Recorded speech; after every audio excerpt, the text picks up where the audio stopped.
제가 애들을 좀 키우다 보면은 깜짝깜짝 놀라는 게 애들은요 본 그대로 다 따라합니다.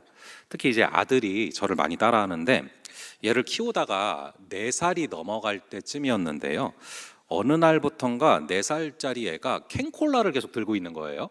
왜냐하면 제가 콜라를 굉장히 좋아했었거든요. 그러니까 얘도 어린애인데 계속 마셨거든요. 근데 참 신기했던 것은 제가 2020년도에 척추관 협착증으로 수술을 하고서 콜라를 완전히 끊었는데 언제부턴가 한 몇 개월이 지나고 나서 제가 뭐 시킨 것도 아닌데 저희 아들도 콜라를 안 마시더라고요. 그러니까 그걸 보고 저는 되게 신기했어요. 제가 하는 거를 그대로 다 따라하고 흉내를 내는구나. 애들이 모르는 것 같지만 다 보고 있습니다. 그래서 부모의 모든 것은 애들한테 들킬 수밖에 없는데요. 사실은 우리의 삶 전체가 숨길 수가 없습니다. 우리가 뭔가를 숨길 수 있다라고 생각하면은 그것은 굉장히 큰 오산입니다. 이 마가복음에는요, 이 4개 정도의 비유가 나오는데 거의 다 오늘 읽은 이 4장에다 비유가 기록이 되어 있습니다. 오늘 비유는 그 중에 2번째인데, 근데 이 비유가 독립적이라기보다는 앞에 나오는 씨 뿌리는 자의 비유와 연결이 되고 있습니다. 특히 본문이 강조하는 것은 결코 이 마음의 밭을 감출 수가 없다, 숨길 수가 없다라는 것입니다. 우리가 살아가면서 우리의 삶을 숨길 수가 없고요, 우리의 마음의 밭도 감출 수가 없습니다. 우리가 읽진 않았지만 20절에 보면은 한 알의 씨가 떨어지면은 30배, 60배, 100배의 열매를 맺는다라고 말씀하시거든요. 근데 어찌된 일인지 우리 삶을 보면 적어도 30배의 열매는 맺혀야 되는데 뿌려진 씨앗조차 발견되지 않을 때가 많습니다. 성경이 말하는 그 최소 단위는 사실은 30배부터 시작이 되는데 우리의 삶을 보면은 열매가 아예 안 맺힐 때도 있죠. 여러분, 뭐가 문제일까요? 이 사단은 우리의 삶이 말씀의 열매를 맺는 것을 너무나 싫어합니다. 왜냐하면은 우리가 전에는 이 사단의 권세 아래에 있다가 십자가와 부활로 말미암아 이제는 주님의 통치 아래에 있거든요. 그래서 이 사단의 입장에서 보면은 자기의 종을 빼앗긴 겁니다. 굉장히 속이 터지는 거죠. 그래서 사단은 어떻게든 우리를 넘어뜨리고 무너뜨리려고 작전을 짜고 계속해서 섬세하게 또 세심하게 우리를 공격하려고 달려듭니다. 그래서 하나님한테는 잽도 안 되니까 하나님의 형상인 우리를 건드리려고 하는 것인데, 근데 우리를 건드리고 무너뜨리려는 굉장히 강력한 사단의 무기 중에 하나가 바로 이거예요. 들키지 않을 거야. 숨길 수 있어. 이 씨앗을 우리의 생각 속에 심습니다. 혹시 우리 안에 뭐를 하다가 숨길 수 있을 거야, 감출 수 있을 거야, 이런 생각이 들거든, 그게 바로 지금 사단의 전략이 작동되고 있는 것임을 잊지 마시기 바랍니다. 이 숨길 수 있다 라는 생각이 드는 순간 우리는 어처구니 없는 착각에 빠지게 됩니다. 그래, 숨길 수 있어, 누가 알겠어, 이 정도는 해도 괜찮아, 그런 식으로 자신을 합리화하면서 각종 죄를 짓게 되는 것이죠. 만약에 내가 짓는 죄악이, 이번 주간 짓는 죄악이 전 국민 앞에 생중계로 방송이 된다면 누가 과연 죄를 짓겠습니까? 우리가 죄 지을 때 이 심리가 작용하는 거예요. 숨길 수 있다, 감출 수 있다. 하지만 오늘 본문은 말합니다. 결코 숨길 수 없다. 만약에 이 카메라가 우리를 찍고 있다면 누가 감히 위반하고 속도를 더 내겠습니까? 사람들은 주로 카메라가 없는 곳에서, 위반 카메라가 작동하지 않는 곳에서 속도를 위반하지 않습니까? 우리는 아무도 보고 있지 않다라는 이 생각을 뿌리째 뽑아버려야 됩니다. 우리 한번 오늘 본문 마가복음 4장 22절의 말씀을 한번 함께 읽어보겠습니다. 이 구절과 똑같은 병행 본문이 누가복음 8장 17절에 나오거든요. 근데 저는 이 누가복음 8장 17절이 조금 더 직관적으로 잘 와닿는 느낌이 들어서 한번 같이 가져왔습니다. 우리 한번 이 구절도 함께 읽어보겠습니다. 무슨 말입니까? 숨긴 것은 반드시 어느 순간 드러나게 된다는 것입니다. 알려지지 않은 것은 반드시 어느 순간 알려지게 된다는 것이죠. 표준 세번역을 보시면은 감추인 것은 나타나기 마련이다, 그리고 비밀은 드러나기 마련이다 라고 기록되어 있습니다. 21절에 보니까 이런 말이 또 기록되어 있거든요. 우리 한번 21절도, 오늘 본문 21절을 함께 읽어보겠습니다. 여러분, 이 등이라는 것은요 당연히 위에 설치되고 위에서 비춰야 되는 것이 정상입니다. 자, 그런데 등이요, 그렇게 해야 하는 것이 정상한데 이 말 아래나 평상 아래에 둔다. 그러면 여러분 등이 비치겠습니까? 안 비치는 거죠. 여러분 여기서 말하는 말이라는 단어는요, 우리가 타는 말이 당연히 아닙니다. 바로 곡식을 푸는 그런 그릇을 의미합니다. 우리말로는 되박인데 이 말은 곡물의 양을 측량하기 위한 도구로 쓰이죠. 그런데 등불을 어디다 둔대요? 되박 아래에다가 둔다라는 얘기예요. 여러분 되박 아래에다가 등불을 두면 등불이 밖으로 비칠까요? 비치지 않을까요? 당연히 비치지 않는 것이죠. 이게 무슨 말입니까? 이익을 더 보기 위해서 말씀의 빛을 되박 아래 숨겨놓고 은밀하게 행동한다라는 거예요. 예를 들면은 경제적인 이익을 얻기 위해서 그 말씀을 잘 알고 있으면서도 무시하고 지키지 않는다라는 것이죠.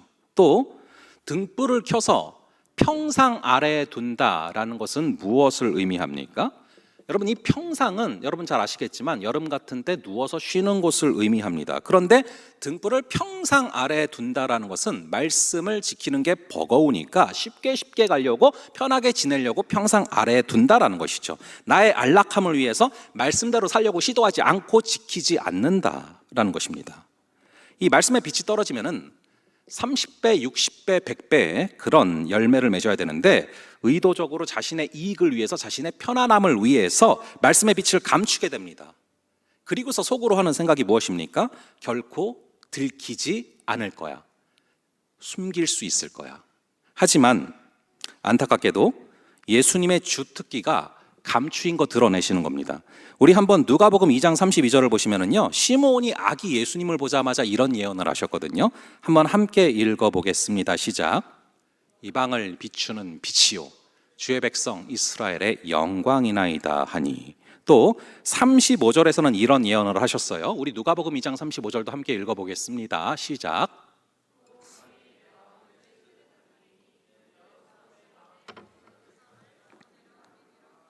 예수님은 여러 사람의 마음을 칼로 찌르듯 하여 그 마음을 드러내시는 사역을 하시겠다라는 것입니다. 그래서 자신이 마치 의로운 것처럼 가장했던 바리새인과 사두개인도 숨기고 있을 수가 없었죠. 예수님은 은밀한 부분들을 찌르고 드러내신다라는 것입니다. 하나님은 어떤 분이십니까? 우리 한번 사무엘하 12장 11절과 12절 이 두 구절을 한번 함께 읽어볼게요. 함께 읽어보겠습니다. 시작. 여호와께서 또 이와 같이 이르시기를 보라.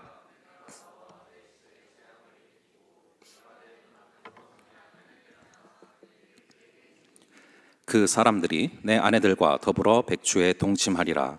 너는 은밀히 행하였으나 행하리라 하셨나이다 하니. 다윗은 자신의 범죄를 숨길 수 있다라고 생각하면서 자신의 아내가 아닌 밧세바를 범했습니다. 그리고 밧세바의 남편 우리아만 죽이면 괜찮을 거라 생각을 했죠. 하지만 우리 하나님은 뭐라고 말씀하십니까? 너는 은밀히 행했지만 나는 백주 대낮에 환히 드러내겠다. 여러분 아담과 하와 역시 숨길 수 있다라고 생각하면서 나무 뒤에 숨었습니다. 아간 역시 숨길 수 있다라고 생각해서 장막 아래에 숨은 것이죠. 아나니아와 삽비라 역시 숨길 수 있다고 생각을 했지만 결국 죽었습니다. 그렇게 믿음이 좋았던 사람들이 한두 가지 실수로 특별히 숨길 수 있다 생각하다 무너지는 것을 바라보게 됩니다. 아직 들키지 않았다고 해도 그래봤자 80년이에요. 우리가 주님 앞에 서면은 밝히 드러나게 되는 순간이 옵니다. 넌 은밀히 행했으나 나는 백주 대낮에 드러내겠다라고 말씀하시는 분이십니다. 우리가 영적으로 강한 삶을 살기 위해서는 절대로 숨길 수 없다라는 이 명확한 진리를 가슴에 새기고 살아가야 됩니다. 모든 것을 감출 수 없고 모든 순간을 우리 주님께서는 분명히 바라보고 계십니다. 주님의 우리를 향한 그 시선을 의식한다면 우리는 웬만한 시험을 이겨낼 수가 있습니다. 이 땅 가운데 살면서 주님 앞에 부끄러움 없이 살아갈 수 있는 우리가 되기를 간절히 주님의 이름으로 축원합니다. 자, 두 번째입니다. 사실 이게 더 중요한데 하나님 앞에 숨길 수 없는 게 하나 또 있는데요. 바로 우리의 삶의 아름다운 것들입니다. 교회를 섬긴 남방울, 믿음으로 행한 귀한 일들 절대로 숨길 수가 없습니다. 의외로 남 모르게 보이지 않는 곳에서 은밀하게 헌신하는 친구들이 많습니다. 주님은 그건 역시 내가 숨기지 않을 것이다 말씀하시죠. 25절을 보시면은 이 달란트 비유를 할 때랑 굉장히 흡사한 말씀이 기록되어 있는데요. 우리 한번 24절을 먼저 볼게요. 24절을 한번 함께 읽어 보겠습니다. 시작.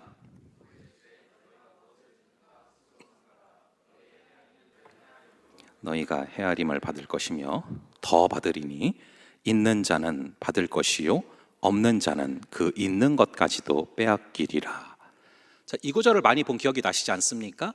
한 달란트를 받고서 그것을 땅에 숨겨두고 맘대로 지내던 사람에게 나타나셔서 그것을 빼앗아서 5달란트를 가지고 열심히 일한 사람한테 주면서 하신 말씀이시죠. 너가 나에게 5달란트의 헌신을 했으니 너를 더 높이 드러내겠다라는 말씀을 하시면서 주신 말씀입니다. 너는 은밀히 행했지만 사람들은 몰랐지만 나는 다 보고 있었다라는 것이죠. 그러니 우리가 살아가면서 다른 사람들이 몰라준다고 해서 서운할 게 하나도 없어요. 하나님이 다 알고 계시기 때문에 때가 됐을 때 분명히 그것들을 드러내시는 분이기 때문에 그렇습니다. 우리는 왼손이 하는 것을 오른손이 모르게 할지라도 하나님은 반드시 드러내십니다. 이 교회를 섬기면서 이런 마음을 가지고 섬기는 그런 분들이, 그런 친구들이 생각보다 많습니다. 드러내지 않으면서 그리스도의 사랑을 흘려요. 먼데 얘기가 아니에요. 우리 공동체 안에서도 있어요. 우리 공동체에 섬기는 어떤 한 집단이 있는데 그 집단에 한 끼 점심 식사를 한 달에 한 번 자기가 지원하고 싶다면서 섬기는 그런 천사들도 우리 공동체에 있습니다. VIP 키다리 아저씨인가 뭔가 그랬는데 이름을 밝히지 않았거든요. 근데 그런 지체들이 있단 말이에요. 우리 공동체 안에도. 그리고 살면서 보면 참 그런 지체들이 많아요. 너무나 귀한 사랑을 보내줘요. 그래서 그것을 언젠가 때가 되어서 그 상대방에게 갚으려고 하면은 이렇게 얘기하는 거예요. 이거를 나에게 주지 말고 또 다른 누군가에게 그리스도의 사랑을 흘려보내줘라.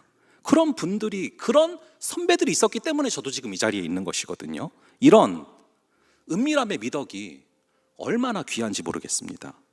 특히 오늘날은 이 은밀함의 미덕이 그 어느 때보다 절실하게 필요한 시대라고 생각을 합니다. 요즘에는 워낙 자기 PR 시대다 뭐다 해서 엄청나게 광고를 하죠. 이 마태복음 6장을 보시면은 이 구제와 기도와 금식에 대해서 하시는 말씀이 있는데 이 세 가지에 대해서 공통적으로 강조하시는 게 뭐냐면은 바로 은밀하게 행하라라는 것입니다. 근데 여러분 요즘에는 구제를 어떻게 하죠? 뉴스 같은 거 보면은 구제하면 나팔을 부는 세상이에요. 자선 기부한다라고 현수막 붙여놓고 취재진 다 몰려들면서 구제하지 않습니까? 그런데 이 기도와 금식 역시 마찬가지라는 거예요. 나 이만큼 기도하는 사람이야. 우리 이만큼 기도하는 사람들이야. 나 이만큼 금식하는 사람이야. 어떻게든 화려하게 보이려고 합니다. 하지만 그래서는 절대로 깊이가 생기지 않습니다. 이 사람이 깊이가 있으려면은 눈에 보이는 겉으로 드러나는 화려한 것 말고 숨겨져 있는 강력한 무언가가 있어야 돼요. 흔히 깊이가 있다라는 말을 그래서 하죠. 사람들이 볼 때 하는 거 말고, 사람들이 다 알고 있는 거 말고 하나님과 나랑 단 둘이서만 가지고 있는 비밀이 있어야 돼요. 사람들은 모르지만 하나님과 나와 깊이 있는 추억과 깊이 있는 기억과 깊이 있는 경험들과 관계가 있어야 돼요. 그게 바로 영성이라는 단어인 것입니다. 여러분, 이 1912년도에 침몰했던 이 타이타닉호를 잘 아실 거예요. 이 배 사이즈가 축구장을 2개 붙여놓은 것 이상의 크기로 큰 배였습니다.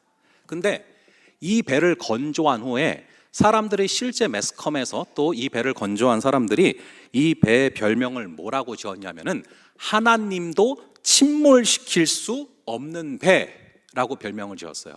그러니까 입방정이죠. 여러분, 이름을 정말 잘 지어야 돼요. 결국에 안타깝게도 이 배가 완전히 두동강이 났어요. 근데 왜 이 배가 침몰했냐 하면은 바로 빙산과 부딪히면서 2시간 만에 완전히 사라졌습니다. 당장에 겉으로 볼 때는 빙산의 일각이라고 하잖아요. 겉으로 볼 때는 별거 아닌 줄 알았는데 그것이 빙산의 일각이었고 너무나 큰 덩어리였던 거죠. 그래서 결국에 이 배가 무너졌습니다. 근데 여러분, 이거를 좀 반대로 거꾸로 생각을 해서 한번 적용을 해볼게요. 거꾸로 우리의 영성이 빙산과도 같다면 우리가 만나는 수많은 문제들이 거꾸로 박살이 난다라는 거예요. 이 빙산처럼 겉으로 보이는 거 말고 보이지 않지만 깊이 있는 하나님과의 뿌리 깊은 관계가 있어야 된다는 것입니다. 이 뿌리라는 게 그래요. 아무리 나무가 뿌리가 깊다고 해도요, 그거를 막 빼서 보여주죠? 그럼 나무는 바로 죽어요. 뿌리는 그냥 깊으면 되는 것이지 그거를 굳이 끄집어내서 보여줄 필요가 없는 거예요. 오히려 이 뿌리를 보여내려고 꺼내면 그 나무는 죽습니다. 그러므로 숨겨진 능력이 있어야 되고 깊이 있는 영성이 있어야 된다는 것입니다. 기도는 은밀하게, 금식도 은밀하게, 이 원리를 예수님이 굉장히 강조하신다는 것이죠. 저는 개인적인 바람이 좀 드러나지 않게 조용히 우리 이 청년함대 예배를 위해서 기도하는 사람들이 많아졌으면 좋겠어요. 이 청년함대 예배를 위해서 중보하는 사람들이 많아졌으면 좋겠습니다. 부족한 설교자를 위해서, 그리고 찬양팀을 위해서, 그리고 예배를 섬기는 너무나 수많은 손길들을 위해서 우리가 은밀하게 하지만 깊이 있게 예배를 위해 중보하며 나아갈 때 분명히 우리의 예배는 놀랍게 회복되고 분명히 우리의 예배를 통해서 놀랍게 영혼들이 돌아오는 역사가 임하게 될 줄을 믿습니다.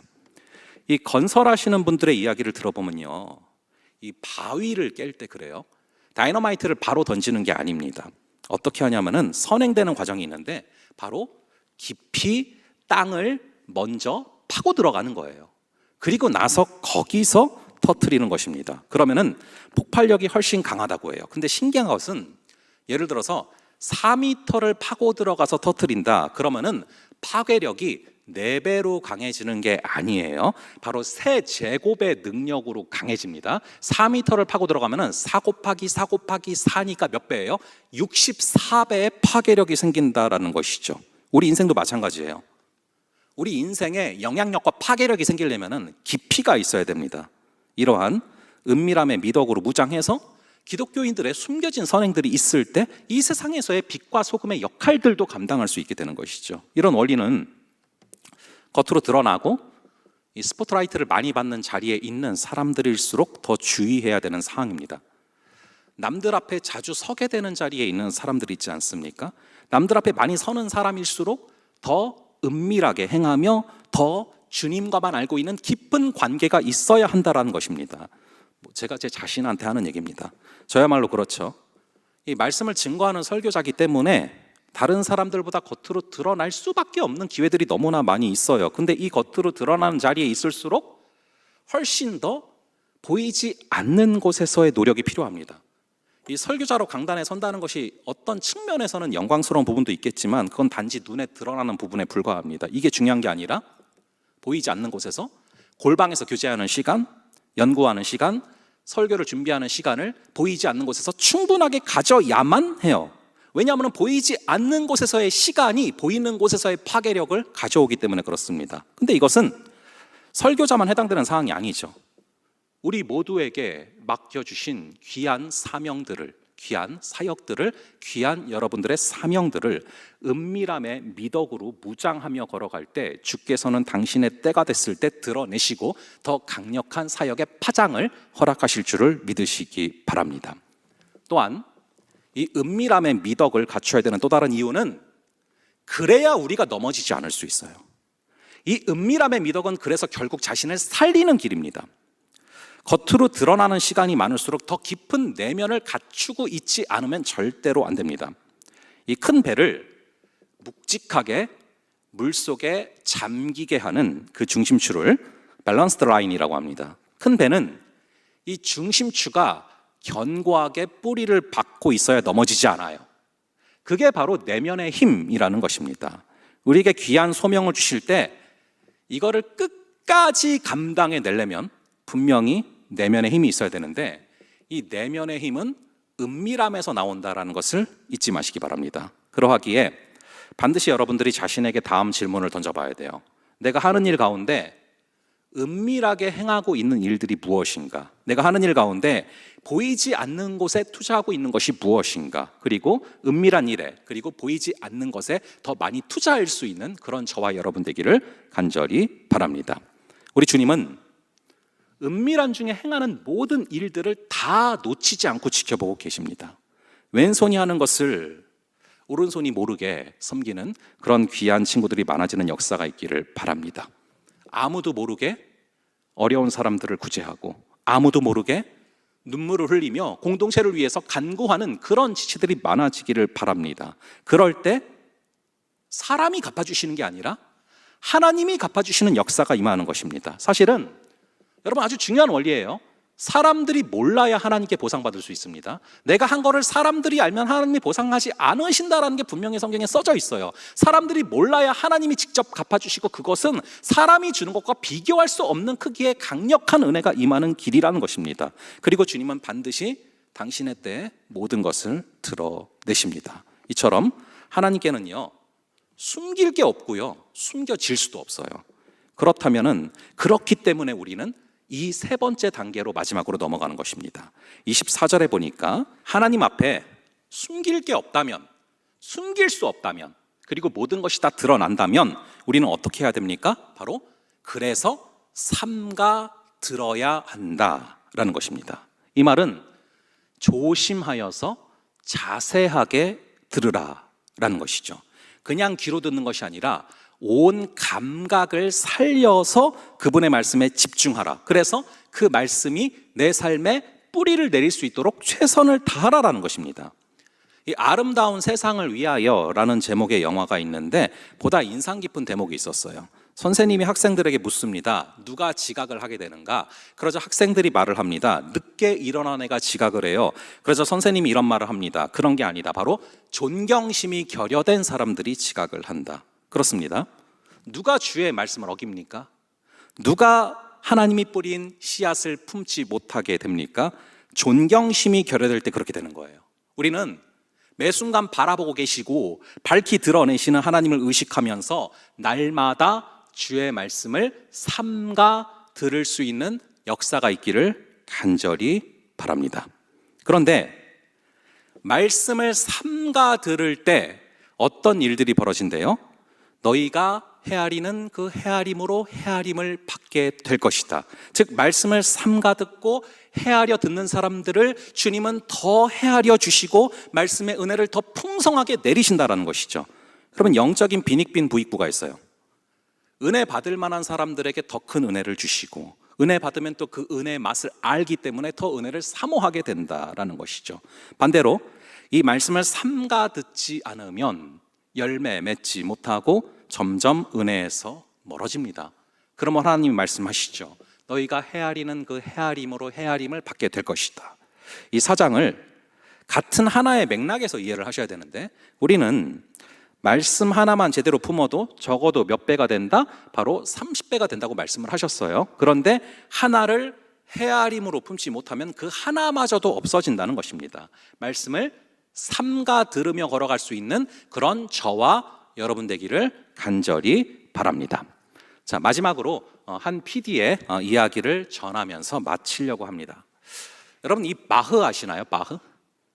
뭐 클래식이죠. 근데 이 바흐의 곡 중에 이 골드베르크라는 곡이 있습니다.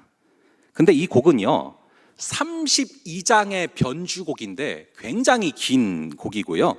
이 바흐의 최고의 변주곡으로 꼽히는 곡 중에 하나입니다. 그런데 한 방송에서요 어떤 한 PD가 자기가 이 곡을 어떻게 듣는지를 인터뷰한 그 장면을 봤는데 참 인상 깊었어요. 이분이 그 곡을 들을 때요 일부러 그 곡을 듣는 날을 정해놓고 자기 다이어리에 체크를 해둔대요. 그리고 이 곡을 듣기 한 주 전부터는 어떤 음악도 듣지 않는데요. 왠지 아십니까? 그 음악만 확실하고 선명하게 들으려고 일주일 전부터는 다른 음악을 아예 안 듣는다는 거예요. 그리고 이 음악을 듣는 날이 오면 일찍 집에 들어가서 밥도 빨리 먹고 아내와 아이들도 빨리 재우고 불도 다 끄고 핸드폰도 다 끄고 모든 게 잠잠한 상태에서 오디오를 튼다고 해요. 그리고 32개의 그 긴 변주곡을 한 번에 통으로 다 듣는다고 합니다. 그러면은 이분이 얘기한 게 그거예요. 그렇게 듣죠? 그럼 그 곡이 들리는 게 아니라 그 곡을 작곡한 바흐가 통째로 자신한테 다가온대요. 그 사람의 심령을 느낄 수가 있대요. 전 그 이야기를 들으면서 이게 바로 삼가 듣는 게 아닌가 싶더라고요. 주님 말씀을 듣기 위해서 우리는 늘 우리의 귀를 청결하게 해야 됩니다. 주의 말씀을 삼가 듣기 위해서 주변에 방해되는 것들과 우리는 제거해야 돼요. 그 상태에서 주의 말씀을 듣는다면 말씀이 하나의 구절로 그냥 다가오는 게 아니라 말씀을 지으신 하나님이라는 존재 자체가 우리에게 다가오게 되는 것입니다. 그래서 말씀을 통해서 하나님이라는 존재가 다가와서 나라는 존재랑 부딪히면 내가 무너지는 거예요. 내가 부셔지는 거예요. 내가 거름이 되는 거예요. 그럴 때 우리는 30배, 60배, 100배의 열매를 맺으시는 줄을 믿으시기 바랍니다. 말씀을 맺겠습니다. 숨길 수 없어요. 숨길 수 있다는 것은 완전히 착각입니다. 하나님은 지금도 모든 순간 다 보고 계시고 분명히 당신의 때 드러내십니다. 부정직했던 거, 아름다웠던 것들 다 밝히 드러내실 것입니다. 그러므로 우리가 해야 될 일은 무엇입니까? 주를 경외함으로 삼가 듣는 것입니다. 주의 말씀을 주께서 매일 들려주실 때, 그것을 듣기 위해서 절제하며 집중할 때 단순히 말씀이 아니라 이 말씀이신 그 하나님이라는 존재와 우리가 부딪히게 되고, 그럴 때 우리는 30배, 60배, 100배의 열매를 맺는 귀한 역사를 경험하게 될 줄을 믿습니다.